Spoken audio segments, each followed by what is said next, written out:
Hi, my name is Luke. I'm Tenzin. And we're both cocktail artists. Today, we're gonna be making a classic whiskey sour to celebrate National Cocktail Day. I'm gonna start with an egg white. You usually wanna do egg white first, just in case you mess up and drop some shell or the yolk in the tin, and that way you're not wasting any product. After that, 2 ounces of whiskey. We're using a rye. Look, can people use bourbon also? Totally. After that, we're gonna add ½ ounce of Cocktail Artist lime juice. Then we're gonna add ½ ounce of Cocktail Artist lemon juice. To add a sweeteners, we're gonna use a Cocktail Artist 3/4 of simple syrup. Now I'm gonna shake up all of those ingredients without any ice. This helps emulsify the egg into the cocktail and just to get all the ingredients mixed together. I'm gonna add some few ice cubes.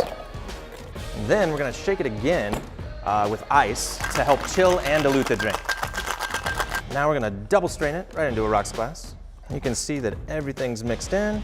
To finish up, we're gonna garnish with the cocktail cherries. Here's your whiskey sour. Enjoy. If you'd like to look up some other seasonal cocktail recipes, check us out online at cocktail-artist.com. From all of us here and to all the cocktail artists at home and at work, happy National Cocktail Day. Cheers. Cheers. Cheers.